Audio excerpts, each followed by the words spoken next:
नमस्कार। समाज जीवन में अपना योगदान, ये विषय पे मैं आज आप सब से लाइव हो रहा हूँ। सद्गुरुदेव की जय।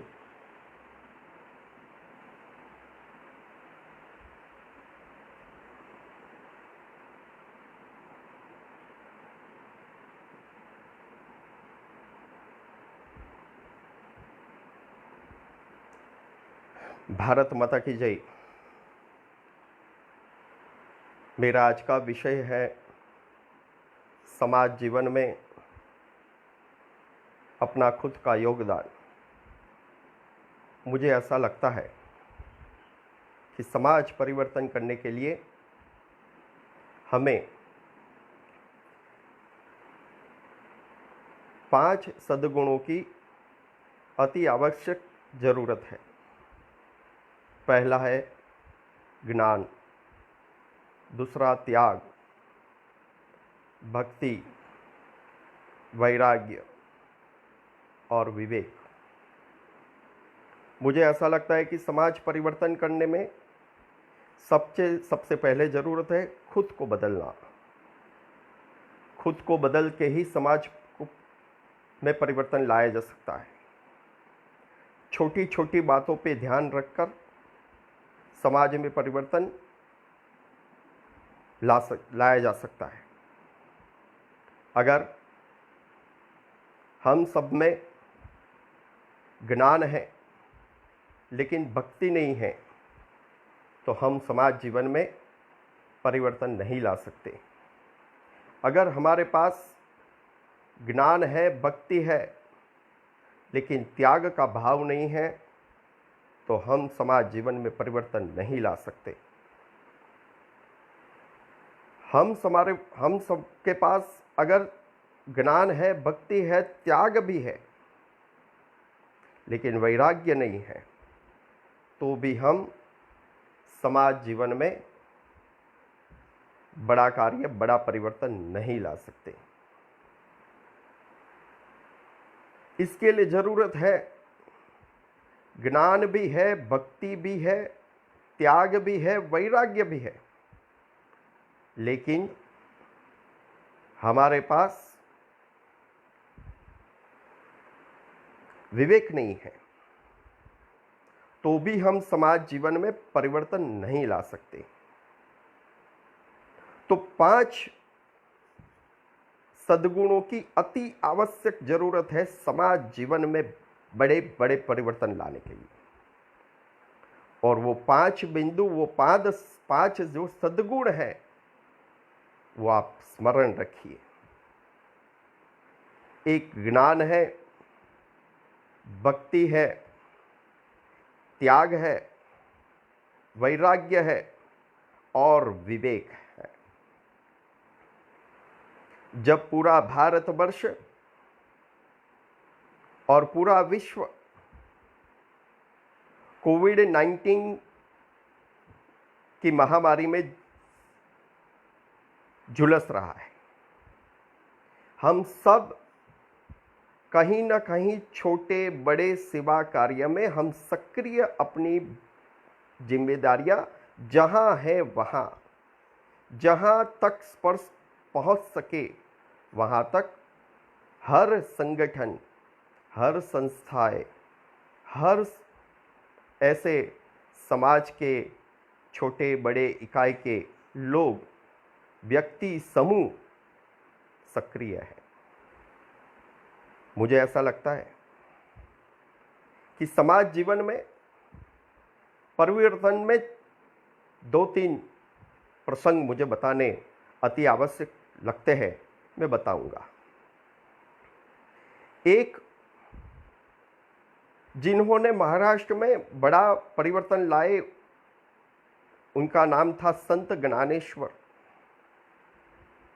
बड़ी कष्टमयी विपरीत परिस्थिति में लोगों का अपमान सहते सहते खुद के माता पिता ने भी आघात किया, ऐसी कठिन परिस्थिति में भी उन्होंने इस समाज में ज्ञान का भंडार इस सनातन हिंदू धर्म हिंदू संस्कृति को दिया।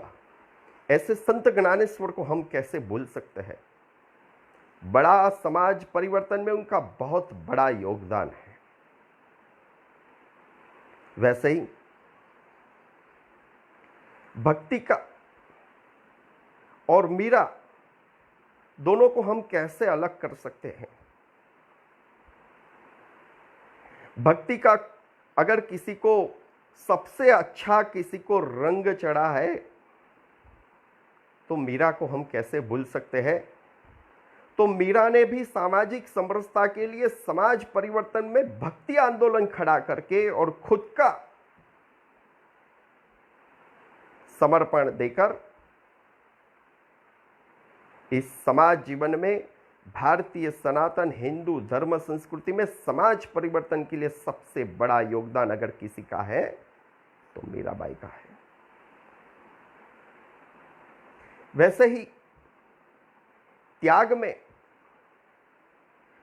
के अनेक उदाहरण हमारे देश में कोने कोने में बने हैं। उसका एक छोटा एक उदाहरण लेकिन बहुत बड़ा उदाहरण महाराणा प्रताप का दे सकते हैं। क्यों महाराणा प्रताप?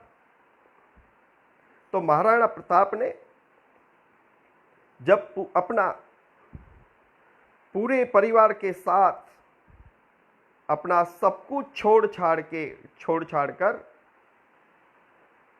जब वन जंगलों में वृंदावन में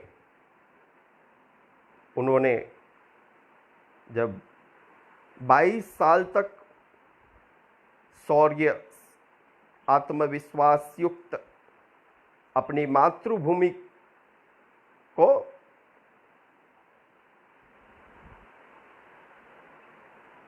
गुलामों से मुक्त करवाने के लिए अपना जो योगदान दिया है उसका एक छोटा उदाहरण, उनका पूरा परिवार भूखा था अनेक दिनों से। ये कथा हम सबको मालूम है, हमने सुनी भी है, लेकिन अभी के वर्तमान परिदृश्य में हमें इसमें से सीखना है कि त्याग करके हम दूसरों की सहायता कैसे कर सकते हैं। अनेक दिनों के बाद भूख कष्ट से अपना छोटा जो सुपुत्र था, सुपुत्री थी, उनकी पत्नी थी, वो खुद महाराणा प्रताप भूख से झुलस रहे थे, तब कहीं से थोड़ा आटा मिल गया। ये कथा हम सबको मालूम है। उसमें से एक छोटा एक बड़ा रोटी जैसा बनाने के बाद जब भोजन के लिए महाराणा प्रताप का परिवार जंगल में बैठा तो हम सबको मालूम है कि खाने के लिए एक ही रोटी थी। उस रोटी में से वो खाने के लिए 4 भाग किए जाते हैं। एक अपने सुपुत्र को देते हैं, एक अपनी सुपुत्री को देते हैं, एक अपनी पत्नी को देते हैं, एक खुद के लिए रखते हैं। तब एक जंगली बिल्ली आ गई, एक भाग उसको दिया जाता है। कहीं से एक जंगली कुत्ता आ जाता है, उसको एक भाग दिया जाता है। 2 भाग बचे। आप सोच सकते हो कैसी परिस्थिति होगी तब कि हमारे पास जो है उसमें से दूसरों की चिंता करना। तो समाज परिवर्तन ऐसे होता है, अपने त्याग के बड़े बड़े संकल्प से राष्ट्र में समाज में परिवर्तन लाया जा सकता है। इससे बड़ा उदाहरण कौन सा हो सकता है? भूख किसको नहीं लगती? भूख सबको लगती है।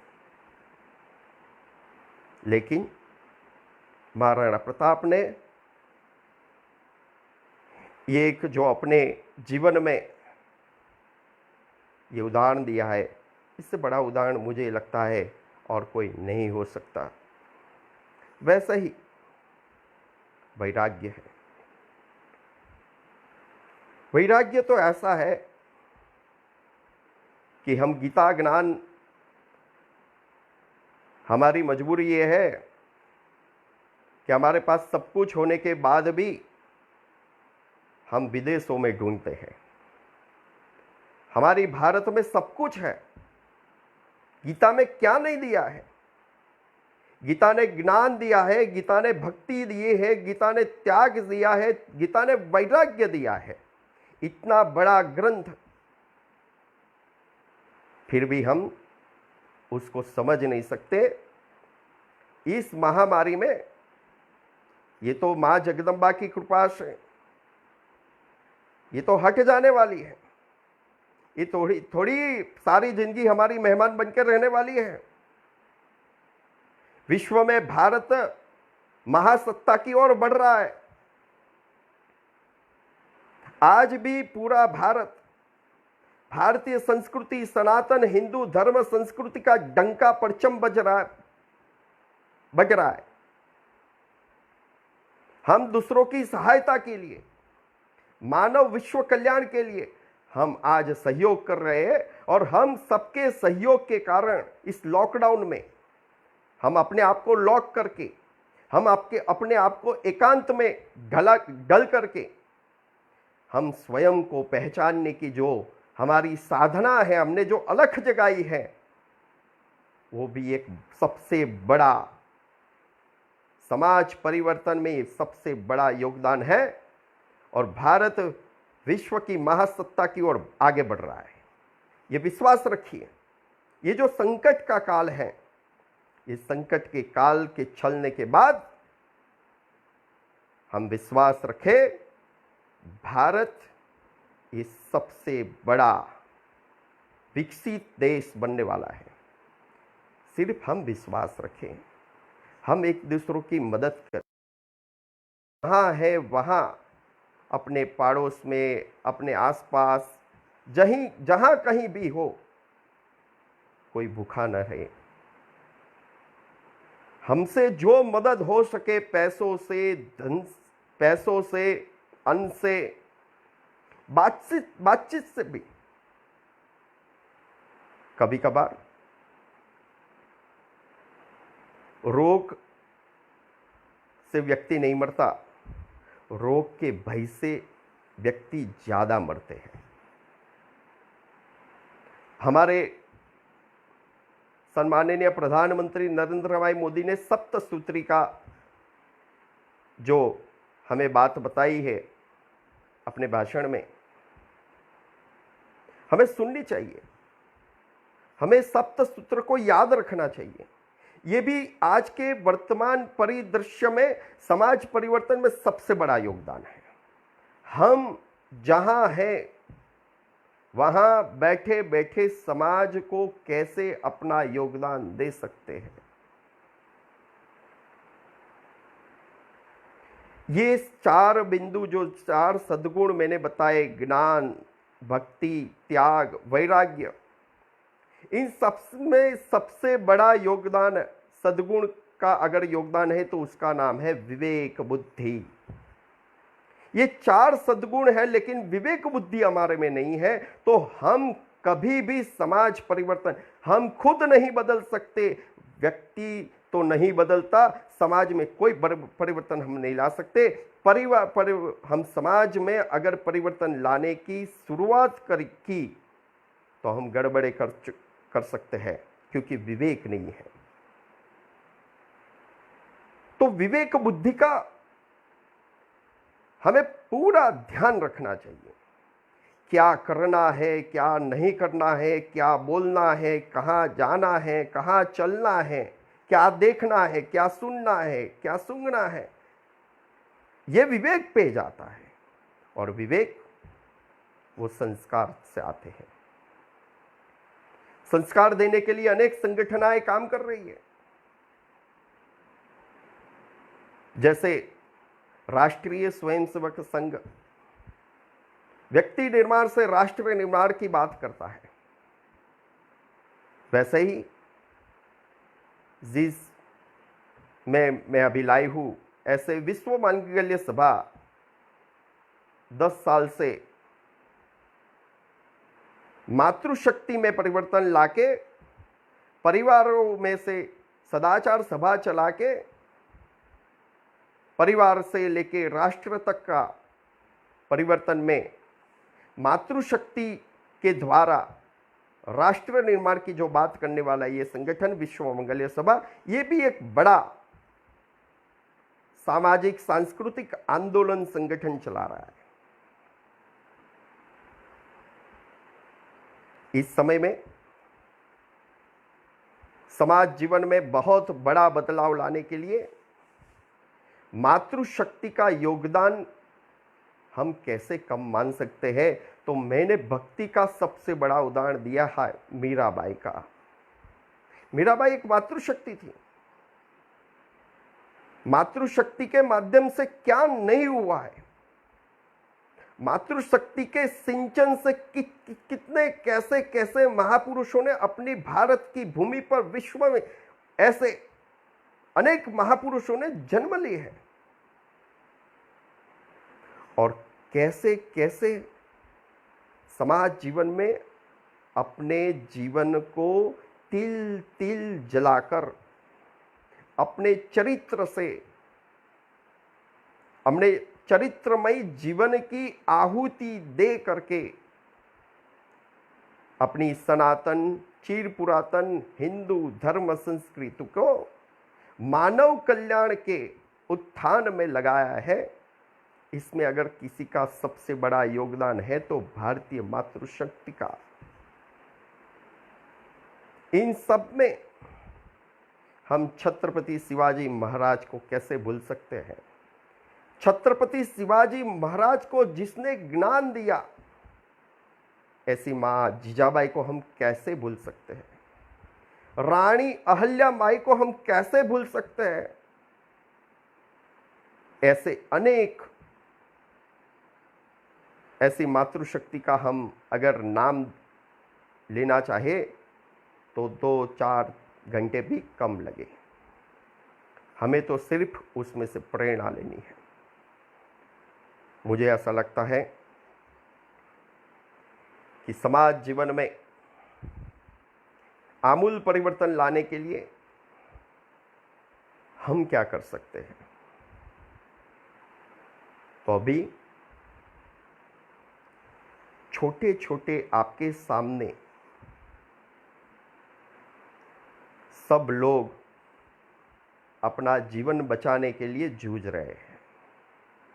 हम किसी से संक्रमित ना हो इसलिए हम सजग हैं। हम मास्क लगाते हैं, किसी को स्पर्श नहीं करते हैं, 1.5-2 मीटर का सोशल डिस्टेंस रखते हैं, 144 का पालन करते हैं।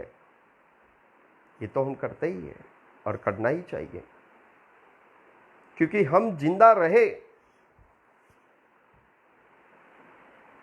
तो हमारे गुजरात में एक कहावत है, हम जीते तो जग जीते। आपने जीत्या तो जग जीत्या। पहले हम जिंदा रहे तो जग जीत जाएंगे, ये पक्का है। हम चिंता नहीं चिंतन करें, दूसरों की सेवा करें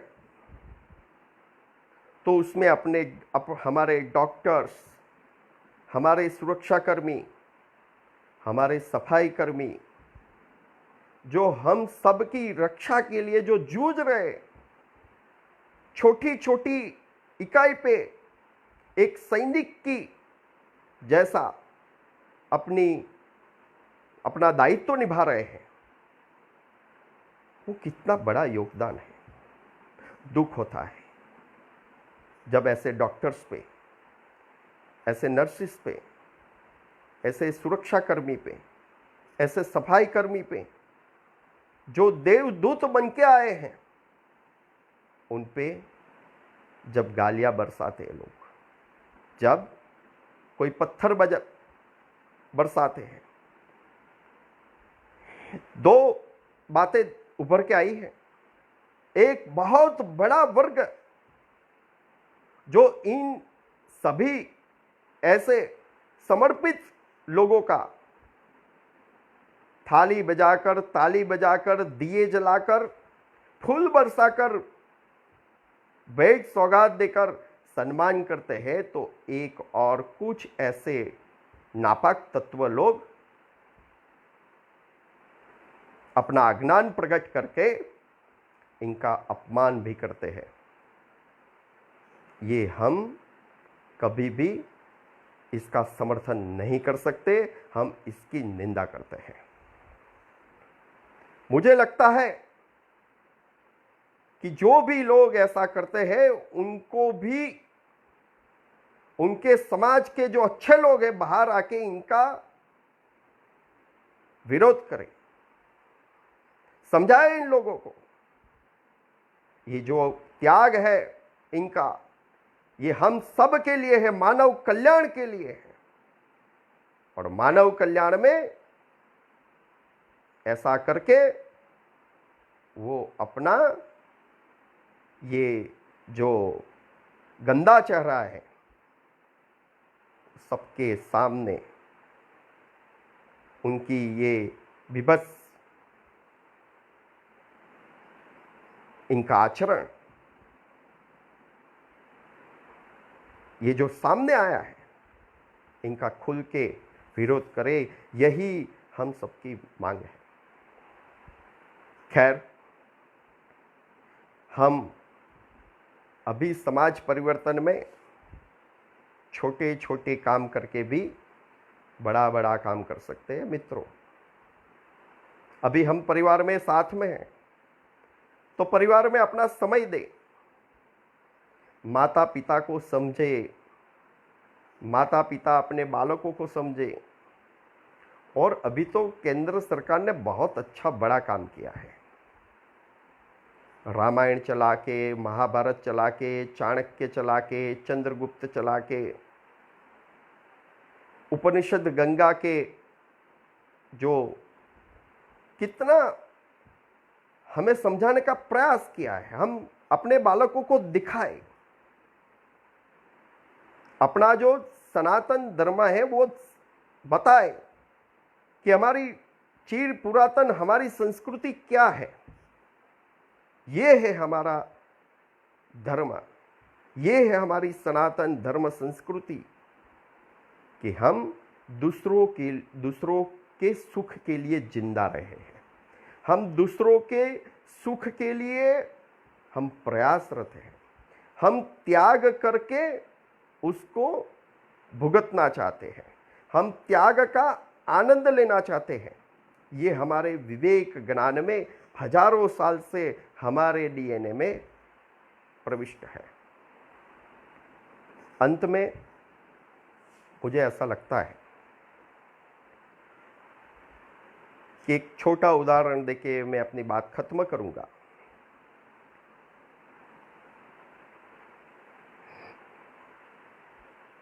समाज परिवर्तन करते करते हमें कुछ करना नहीं है, हमें शुरू करना है। जब हम शुरू करते हैं तो सब जुड़ते जाते हैं, जुड़ते जाते। ये जगन्नाथ जी का रथ है। हमने हाथ लगाया तो भी क्या, न लगाए तो भी क्या, रथ तो चलने वाला है। तो हाथ लगा के हम उस पुण्य की भगीरथ गंगा में हम अपना योगदान क्यों ना दें। लेकिन ये कार्य करते करते एक कठिनाई भी आती है, उसका नाम है अहंकार। मैं ही सब कुछ हूं। तो मुझे लगता है इसका एक उदाहरण देके मैं अपनी बात खत्म करूंगा। एक गांव था, उस गांव में किसानों का गांव था, तो किसानों की खेती पे ही अपना लालन पोषण रहता था। एक बार एक किसान के खेत में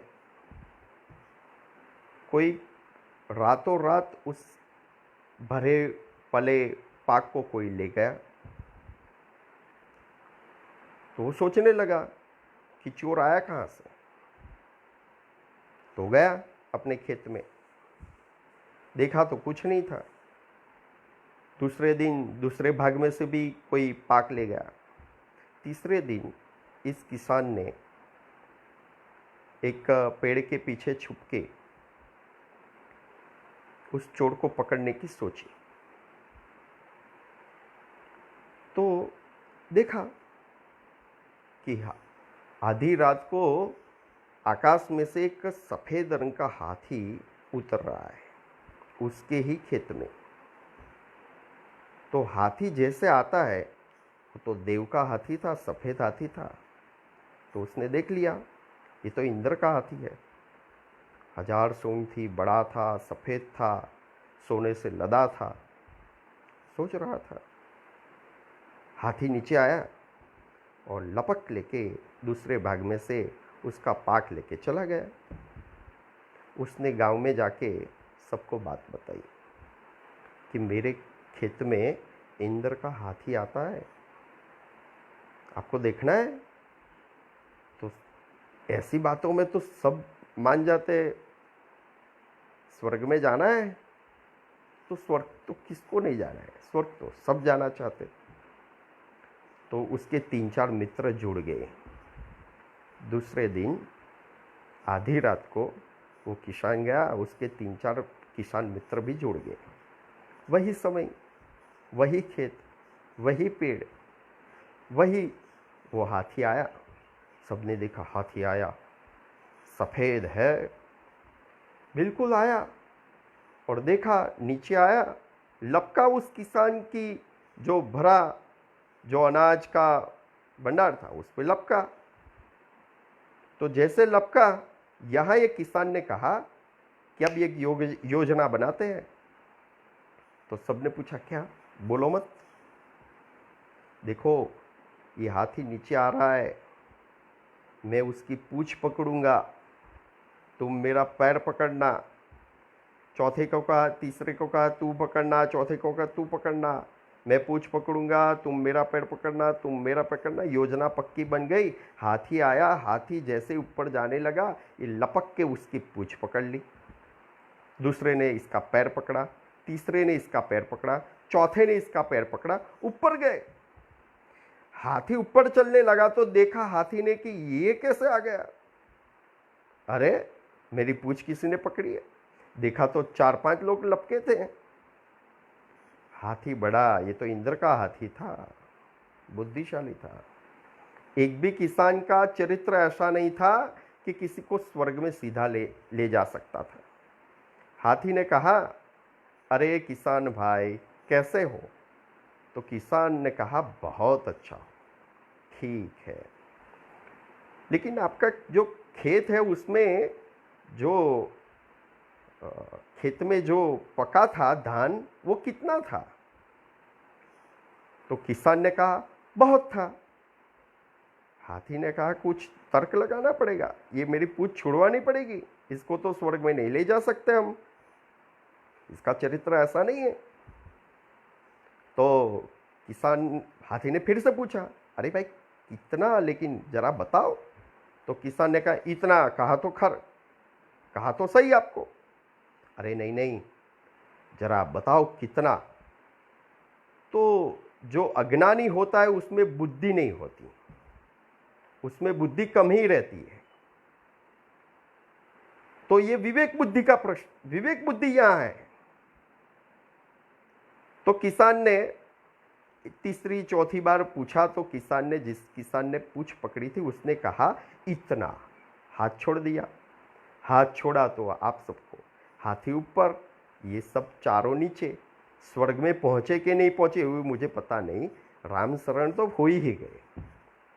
तो मुझे ऐसा लगता है हम बड़े बनने के लिए कभी सोचे नहीं, छोटे छोटे इकाई पे हम काम करें, अच्छे ढंग से काम करें, और जो भी नियम बने हैं, जो भी सिद्धांत बने हैं, उस सिद्धांत का पालन करते करते अपने शुद्ध चरित्र के कारण हम अपने स्वयं में बदलाव लाके समाज परिवर्तन के लिए हम सक्रिय रहे।